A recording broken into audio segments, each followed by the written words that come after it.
Good morning everybody, Michael from Gippsland Scanner Feeds, just with a quick video update.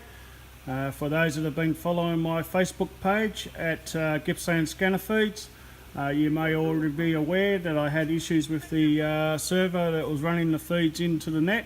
The hard drive had failed and caused all sorts of grief.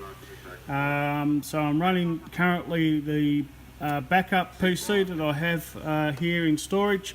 I use this backup computer only for backup reasons, and so it's currently has been assigned the job.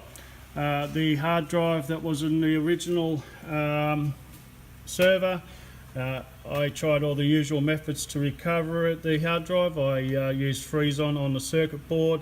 Sometimes you can get a dry joint on the circuit board, especially in a harsh conditions like this shed where it gets very hot. So using freeze-on usually freezes the joint where the issue is, and you can quite often get a hard drive to come back to life. The other method is to completely remove this circuit board, as long as you've got a second hard drive that is the same manufacturer and size. You can pop that circuit board in, and in this case I did that as well, and still was unable to get the hard drive data. The issue was with the head. It wouldn't remove itself off the bump stop. It just kept knocking itself against the bump stop and just would not read the data at all. So the data on this hard drive at this stage is unrecoverable. So that's not a great deal, because all it was for the feeds, and it had the basic Windows operating system on it, and it had just all the feed software on there. So with that in mind, I thought that with the actual backup computer and also the main server that I had running, they run off 12 volts straight from these batteries over here, and the 12 volt supply here, well, 12 volt power supply as such, then feeds the appropriate voltages into the PC motherboard, and this is just floating here. When I bought these as a kit, they don't come with a case or anything of like. There's no actual way of mounting these into the carcass of the PC frame itself. You need to make up or manufacture some sort of case for that and mount it.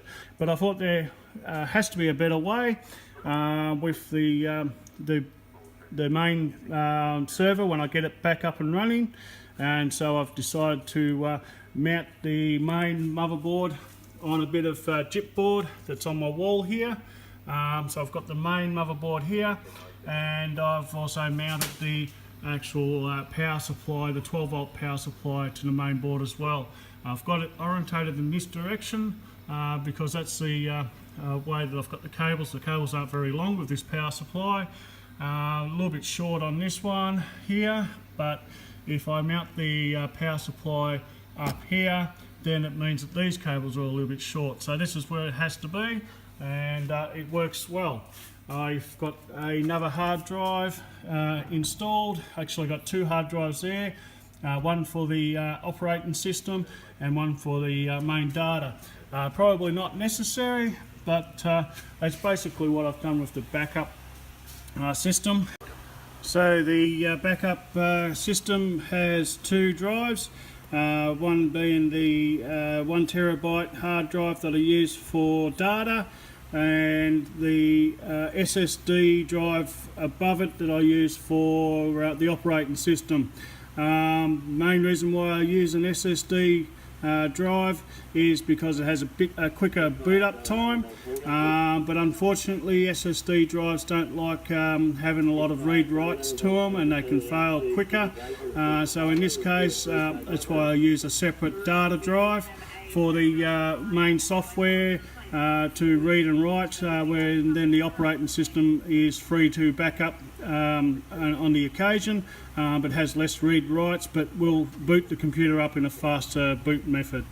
And the other idea was to actually mount the radios underneath the monitor here. I'll probably put the two scanners underneath there, which are the portable scanners. Well, one's actually a transceiver. It's scanning the airband, and then I've got another portable scanner behind here, which is the fire scanner or fire listening set. So I'll mount them over here just with a bit of Velcro, and then I'll put the two Motorola radios, the Motorola MCX 760s, underneath the MCX 760 Motorola's.